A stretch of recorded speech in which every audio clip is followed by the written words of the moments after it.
is the Power Harrow. And this thing is called a Josephine lever.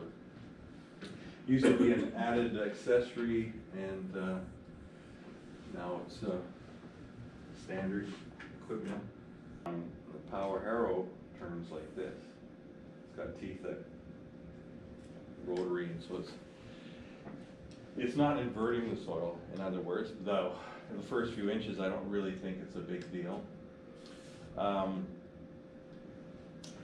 The Power Harrow is probably a little more effective in breaking up the cover crop that's on there and mulching it.